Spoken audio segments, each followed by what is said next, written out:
नमस्कार दोस्तों, साथी संदेश लाइव में आपका स्वागत है। आज हम जिस शख्स से आपको मिलवाने जा रहे हैं, ये परिचय के मोहताज नहीं है। भिलाई इस्पात संयंत्र के पास जो अ, बास्केटबॉल की विधा थी, उस बास्केटबॉल विधा में यहाँ पर नेशनल रैंक की कोचिंग दी जाती थी और उसके कोच थे स्वर्गीय राजेश पटेल जी। राजेश पटेल जी के जाने के बाद ये बिल्कुल वीरान सा हो गया था, लेकिन उनके उत्तराधिकारी, उनके सुपुत्र रोहित पटेल जी ने इस कार्यभार को संभाला और आज एक सफल कोच के रूप में जाने जाते हैं।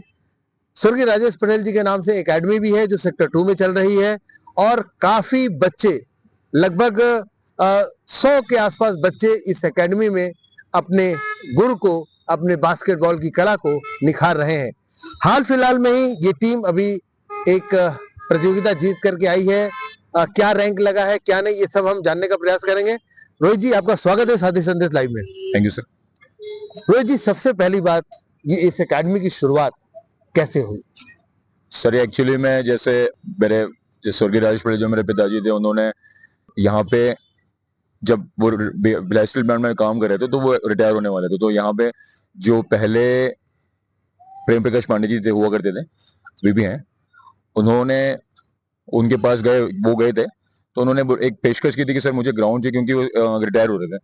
तो वो उनके परफॉर्मेंस को देखते हुए यहाँ पे एक नींव रखी गई थी कि इस जगह पे पहले लाल मैदान हुआ करता था, हम बचपन में आया करते थे, क्रिकेट खेला करते थे, तो एक्चुअली में ग्राउंड्स मिल नहीं रहे थे, जगह मिल नहीं रही थी कि कहाँ पे ग्राउंड खोलें, क्या करें। तो प्रेम प्रकाश पांडे जी के सुझाव पे और जो भी वहाँ पे जो एडमिनिस्ट्रेशन था उनका, तो उन्होंने उस समय एक प्रस्ताव लाया था कि यहाँ पे उनके नाम का एक स्टेडियम बना जाए, ताकि वो रिटायर के बाद यहाँ पे कोचिंग कर सकें। तो 2019 में इसकी शुरुआत हुई। उस समय फिर जैसे ही यहाँ पे उन्होंने मैं ये बोलना चाहूंगा कि भूमि पूजन प्रेम प्रकाश पांडे जी ने किया था। उसके बाद फिर हुआ ये कि जैसे ही 2019 आया, 2019 के बाद सीएम भूपेश बघेल जी यहाँ पे आए, उन्होंने इस चीज का उसका उद्घाटन किया और उन्होंने इस ग्राउंड का नाम इसलिए दिया क्योंकि मेरे पिताजी का जो जो एक वर्चस्व रहा है पिछले 24 साल में, 25 साल में, तो उन्होंने उसको डेडिकेट किया कि भाई ये जो स्टेडियम उनके नाम पे रहेगा। और जब मुझे पता चला कि मेरे फादर के नाम पे स्टेडियम है, तो मैंने भी रुचि दिखाई कि मुझे भी इस फील्ड में आना चाहिए। और उस समय विधायक थे देवेंद्र यादव जी, तो उन्होंने मुझे बुलाया और मुझे इस ग्राउंड की चाबी हैंड ओवर की। उसके बाद से फिर ये चालू हुई। जिस प्रकार आपके पिताजी नेशनल कोच थे, आज पूरा देश आपको उनके प्रतिबिंब के रूप में देखता है, उनकी परछाई के रूप में देखता है, तो कैसा लगता है रोहित भाई जब आपको प्रतिबिंब के रूप में देखा जाता है? सर सही मायनों में अगर मुझसे पूछा जाए तो थोड़ा सा प्रेशर भी होते हैं, थोड़ा सा दबाव भी होता है, क्योंकि जिस इंसान का मैं बेटा हूँ, तो कभी कभी लगता है कि जैसे मैं पहले जब मैं उनके साथ जाया करता था तो दबाव महसूस नहीं होता था, क्योंकि लगा करता था कि ठीक है पिताजी हैं तो कर ही रहे। लेकिन अब जब मैं खुद उस चीज को अकेले कर रहा हूँ, मैंने अपने आंखों से देखा है उनके सेक्रीफाइस, उनके स्ट्रगल, तो उनकी जगह तो खैर कोई ले नहीं सकता। लेकिन जब मैं यहाँ पे आता हूँ, सिखाता हूँ, तो एक लोगों की अपेक्षा मेरे से ज्यादा रहती है, क्योंकि मेरे फादर का नाम इतना रहा है। तो कभी कभी लगता है कि ये अचीव नहीं हुआ तो क्या बोलेंगे लोग, ये वो अचीव नहीं हुआ तो क्या बोलेंगे लोग, क्योंकि मैं किसी साधारण व्यक्ति का बेटा तो मैं था नहीं, रहा नहीं हूँ। तो दबाव तो रहता है, लेकिन साथ में ये भी लगता है कि मुझे ऊपर वाले ने और पापा मम्मी के आशीर्वाद से मुझे ये अपॉर्चुनिटी मिली है, तो मैं पूरा कोशिश करूंगा कि इसको जितना अच्छा कर सकूं मैं करूं। पोस्टिंग आपकी बहुत दूर है, नौकरी, आप स्कूल में शिक्षक हैं। इतनी दूर पोस्टिंग होने के बाद इस तरह से मेहनत कर पाना, क्या जुनून है आपके अंदर? क्या आप हासिल करना चाह रहे हो या क्या प्रदर्शित करना चाह रहे हो?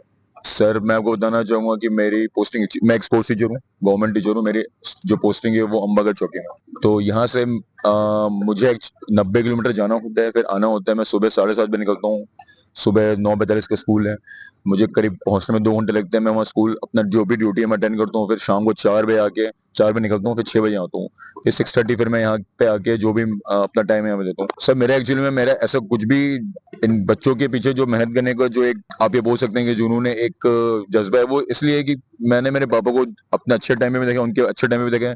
उनकी तबियत खराब हुई तो भी मैंने उनके देखा कि वो कैसे, मतलब वो चल भी नहीं पा रहे थे तो भी वो टीम के साथ थे, और वो उन्होंने इतना सेक्रीफाइस किया है। और बचपन से, जब से छत्तीसगढ़ बना तब तो मैं वो छोटा था, लेकिन बचपन से सन 2000 से लेकर आज 2025 हो गया, 2018 में मेरे पिताजी एक्सपायर हुए, तो 18 साल मैंने उन्होंने देखा कि कितनी मेहनत की, क्या किया। तो वो एक मोटिवेशन होता है। ये मुझे मुझे मतलब बहुत सारे लोग ये पूछते हैं कि मैं इतना दूर आना ना करके यहाँ पे कैसे आया हूँ, तो वो कहने की मेरे पिताजी की प्रेरणा है कि मैं यहाँ पे आके काम कर रहा हूँ, मैं कभी थका हुआ से महसूस नहीं करता कि मुझे पता है कि मुझे ये चीज करना है तो करना है। तो मैं कोशिश कर रहा हूँ सर और अच्छी टीम बने। अब बाकी पापा और भगवान वाले की मर्जी है।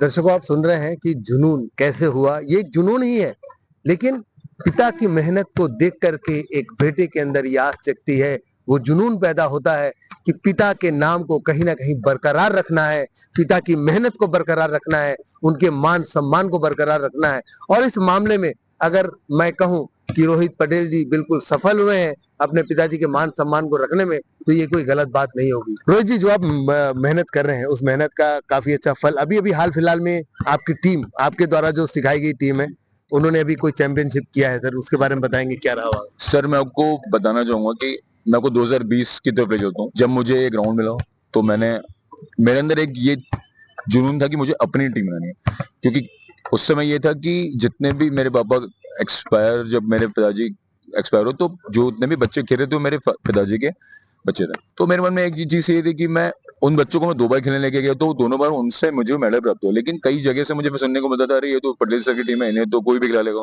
इतने स्किलफुल बच्चे हैं। तो मेरे मन में एक चीज ये थी कि भाई मुझे अपनी टीम बनानी है, ताकि मैं भी अपने अपने एक पॉइंट प्रूव कर सकूं कि भाई ये मेरी बनाई हुई टीम है, ये भी राष्ट्रीय स्तर पर अच्छे प्रदर्शन कर सकती है। तो सर 2022 में मैं पहली बार जो मेरी बनाई हुई टीम थी उसको मैं लेके गया हिमाचल कांगड़ा। तो वो टीम ने 15 नंबर से शुरू किया था नेशनल चैंपियनशिप में, और हम बहुत अच्छा प्रदर्शन किया, 5 नंबर पे आए। वो मेरी खुद की बनाई हुई टीम थी। फिर 2023 में वो मतलब एक जो मैं ये बोल सकता हूँ कि मेरा एक सपना था या एक मेरे फादर को डेडिकेशन था, सब जूनियर नेशनल्स में पौंडीचेरी। अब मैं आपको ये भी बताना चाहूंगा कि मेरे पापा को सब जूनियर नेशनल्स मिनी बच्चों से बड़ा लगा होता, तो वो उनका रिकॉर्ड भी रहा है। मैं आपको इस बारे में बताऊंगा विस्तार में। तो हमने इतना अच्छा प्रदर्शन किया वहां पे पौंडीचेरी में हुआ, हमने वहां पे गोल्ड जीता। मेरे फादर के जाने के बाद पहली बार ऐसा हुआ कि हम किसी इवेंट में गोल्ड जीते। हमने कभी नहीं सोचा था, उसमें मैं भी शामिल हूँ, मेरी मम्मी भी शामिल है, मेरे पापा के बच्चे भी शामिल है, और जितने भी छत्तीसगढ़ एसोसिएशन में लोग हैं, सबको कहीं पे भी ये नहीं लगा था कि कभी कोई पदक मिलेगा, लेकिन हमने स्वर्ण पदक जीता और इतिहास बनाया। उसके बाद फिर अभी 2024 में हमारा प्रदर्शन बहुत अच्छा रहा। अभी हम इसके पहले यूथ नेशनल्स गए थे, तो यूथ नेशनल्स में भी हमारी टीम ने, वो पौंडीचेरी में हुआ, तो 17 नंबर से हमने शुरू किया। 17 नंबर से हम सेमीफाइनल फिनिश किया। हमने तेलंगाना को हराया, हमने हरियाणा को हराया, हमने केरला को हराया, सब स्ट्रॉन्ग टीमों को हराया, और चौथे नंबर पर फिनिश किया। तो वो भी हमारी खुद की बनाई हुई एक टीम है, सबने मिलकर काम किया, तो उसका रिजल्ट बहुत अच्छा रहा। ये जो बैच अभी तैयार हुआ है, इनसे अपेक्षाएं बहुत सारी हैं। इनको देख के जो हमारे छत्तीसगढ़ में नीचे के बच्चे हैं, वो भी कहीं ना कहीं मेहनत करने की उन्हें एक दिशा मिलेगी, हमें मेहनत करना है। तो सर अभी हम टूर्नामेंट खेलने गए थे हिमाचल सर। वो इस टूर्नामेंट की खासियत ये थी कि वो अंडर 19 का टूर्नामेंट था, और हमारे बच्चे अंडर 14 के थे, अंडर 17 के थे। वहां पे भी बच्चों ने, वहां पे करीब 10 टीम आई, बच्चों ने बहुत ही शानदार प्रदर्शन किया और चौथे नंबर पर रहे। बच्चों को सीखने मिला है। तो सर अब आगे कोशिश जारी है, क्या होता है देखते हैं। बहुत अच्छा। दर्शकों, आप सुन रहे हैं कि किस तरह से इनके पिताजी जो थे वो नेशनल कोच थे, और ये नेशनल कोचिंग भिलाई में दी जाती थी। ठीक उनके नक्शे कदम पर चलकर रोहित जी भी एक ऐसी पौध तैयार कर रहे हैं जो अपना एक अलग नाम, एक अलग छाप छोड़ने को तैयार है। और धीरे ही धीरे सही, लेकिन बच्चों में वो निखार, वो धार आती जा रही है जो किसी को भी चकाचौंध कर दे और काट के रख दे। रोहित भाई, टीम को लेकर के क्या उम्मीदें हैं और क्या लक्ष्य है? सर टीम को लेकर तो मैं यही बोलूंगा कि अभी टीम बहुत मेरी टीम बहुत अच्छा परफॉर्म कर रही है, और लक्ष्य तो ये है कि आने वाले 2 महीने में हमारा एक सब जूनियर नेशनल्स है, उसमें हम पूरी कोशिश करेंगे गोल्ड लेके। टीम बड़ी स्ट्रॉन्ग है। उससे पहले एक जूनियर नेशनल है लुधियाना पंजाब में सितंबर में, तो हमारी पूरी तैयारी है। हम अभी 2.5 महीने का कैंप लगाएंगे, और मुझे पूरी उम्मीद है कि टीम पदक लेके आएगी। दोस्तों, टीम तैयार है, कोच भी तैयार है, और चाहते हैं कि जो आने वाले जो टूर्नामेंट है उसमें पदक बिल्कुल आने ही चाहिए, क्योंकि तैयारी भी इन्होंने वैसी ही की है। तो रोहित जी, आपको बहुत बहुत धन्यवाद हमारे साथ जुड़ने के लिए। धन्यवाद सर। ये थे हमारे बीच में रोहित पटेल जी, स्वर्गीय राजेश पटेल जी के सुपुत्र, जिन्होंने अपने पिता का नाम बिल्कुल बरकरार रखा है, और ठीक उनके नक्शे कदम पर चलकर बास्केटबॉल में नए हीरे तराशने का काम कर रहे हैं, जिस तरह से इनके पिताजी किया करते थे। ऐसी और खबरों के लिए बने रहिए हमारे साथ और देखते रहिए साथी संदेश लाइव। मैं हूं संतोष शर्मा, दुर्ग भिलाई से।